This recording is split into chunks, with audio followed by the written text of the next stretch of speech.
हम ये पूछ रहे हैं कि अगर हम कल इंडिपेंडेंस डे हम लोगों ने मनाया, क्या यहाँ की लड़कियाँ, क्या इंडिया की लड़कियाँ सेफ है? क्या हमारे पास वो फ्रीडम है? क्या हमारे hospitals, leave the nation, leave the country besides, क्या हमारे हॉस्पिटल्स जहाँ पर हम लोग काम कर रहे हैं, जहाँ पर हम लोगों को सर्व कर रहे हैं, क्या हम लोग यहाँ पर सेफ हैं? क्या सिक्योरिटी हमारे पास सिक्योरिटी मेजर्स वैसे हैं कि जो हमें प्रोटेक्ट कर रहे हैं? हम उन्हीं लोगों को सर्व करने के लिए हम आज उसी चीज़ का, और मेन पॉइंट इस वक्त ये है कि जल्द से जल्द उस रेपिस्ट को हैंग किया जाए और सारे इंस्टीट्यूशंस में सिक्योरिटी मेजर्स वैसे लिए जाएं कि हम सेफली अपना काम कर सकें। और जब तक हमारे पास सेफ्टी नहीं होगी, हमारी कोई ड्यूटी भी नहीं होगी। राम राम, जय सिया राम। हमेशा की तरह पूरा भरोसा है आप सब बहुत अच्छे होंगे। और आज शुरुआत एक कविता से। ओ बाबुल मुहे ऐसो बर दीजो, ओ बाबुल मुहे ऐसो बर दीजो, अगले जन्म मुहे बिटिया न कीजो। ओ बाबुल मुहे ऐसे बर दीजो, पल पल घूरती अखियों की सौगात न दीजो। कब तलक बचाऊं मैं खुद को पिशाचों से, पैशाचिक भेड़ियों का ऐसा समाज न दीजो। ओ बाबुल मुहे ऐसो बर दीजो, अगले जन्म मुहे बिटिया न कीजो। चुभती है शलाका सी हर निगाहें, समाने को आतुर मुझे सबकी बाहें।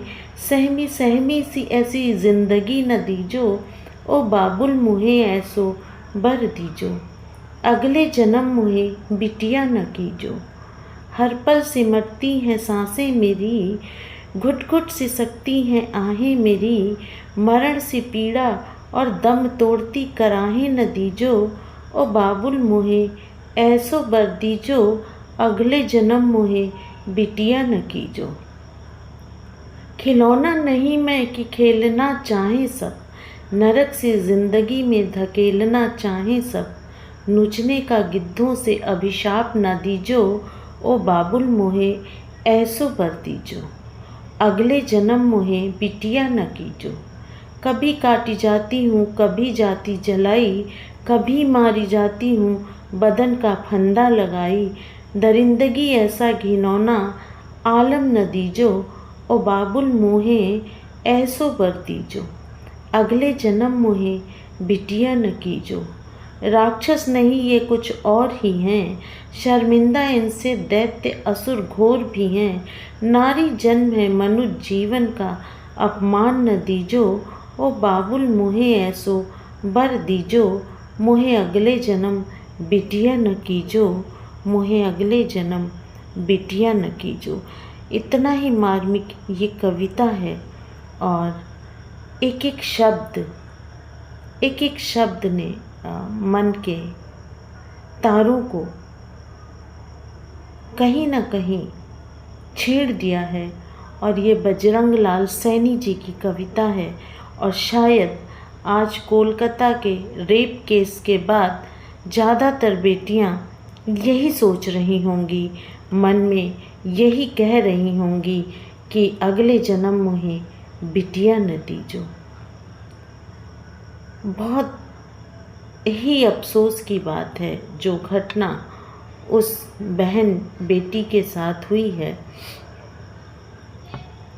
लेकिन क्या कह सकते हैं, ये विधि का विधान है, सुरक्षा की नाकामी है, सरकार का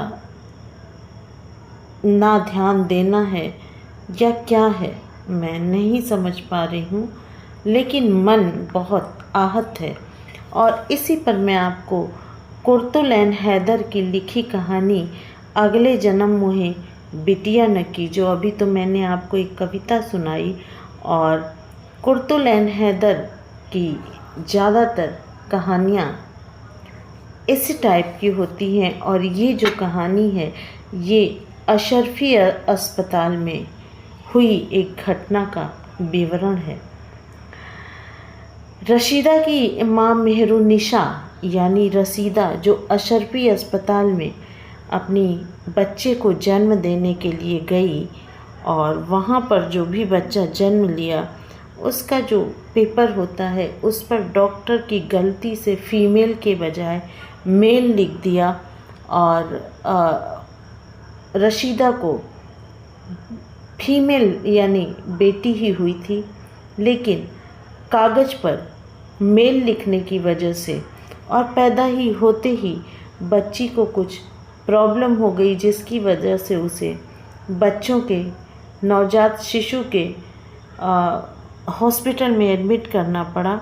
और जब बर्थ सर्टिफिकेट जिस पे मेल लिखा हुआ था डॉक्टर ने देखा और फिर जब इसे दिया या इनके सामने बच्चा आया, तो जो रशीदा थी जिसने बच्चे को जन्म दिया था, उसकी माँ ने वहाँ पे बहुत बवाल काटा और कहा कि आपने मेरे बच्चे को बदल दिया है, मेरा बेटा था आपने बेटी दी है। और ये कह कर के वो हॉस्पिटल में उस बच्ची को छोड़ के चली जाती है। कहानी लंबी है, मैंने आपको शॉर्ट में बताया। और उसके बाद वो उसकी नानी है रशीदा की माँ मेहरुन्निसा, यानी जो बच्ची पैदा हुई उसकी माँ अगला स्टेप हॉस्पिटल में जाकर FIR कराने की तैयारी में है। तो आप देखिए, अगर बेटी है तो वो उसको छोड़ के जा रहे हैं, और इसीलिए उस बेटी के अंदर से ये आवाज़ आती है कि अगले जन्म मोहे बिटिया न कीजो। ये तो इस कहानी का शीर्षक है, और इसके पहले जो मैंने कविता सुनाई वो उसका शीर्षक था। लेकिन आज मेरे भी मन में बार बार यही बात आ रही है कि अगले जन्म मोहे बिटिया न कीजो। और शायद कोलकाता की इस जघन्य अपराध दरिंदगी के बाद ज़्यादातर बेटियां इसी तरह की इच्छा रख रही होंगी, कुछ कह दे रही होंगी, कुछ सीने में दफन करके रखी होंगी, लेकिन सोच यही रही होंगी। मैंने आपसे एक और कविता साझा की थी और उसमें 2 पंक्तियां मैं आपसे अभी भी शेयर करना चाह रही हूँ कि अगर मैं लड़का होती तो मैं जिंदा होती। ये बहुत ही दुखद बात है कि आज लड़कियों को अपने लड़की होने पे अफसोस है। क्योंकि समाज में जहर फैल चुका है, अश्लीलता का समाज की हवा जहरीली हो गई है वासना से। और कोई भी लड़की, चाहे वो 2.5 महीने की हो और चाहे वो 70 साल की हो,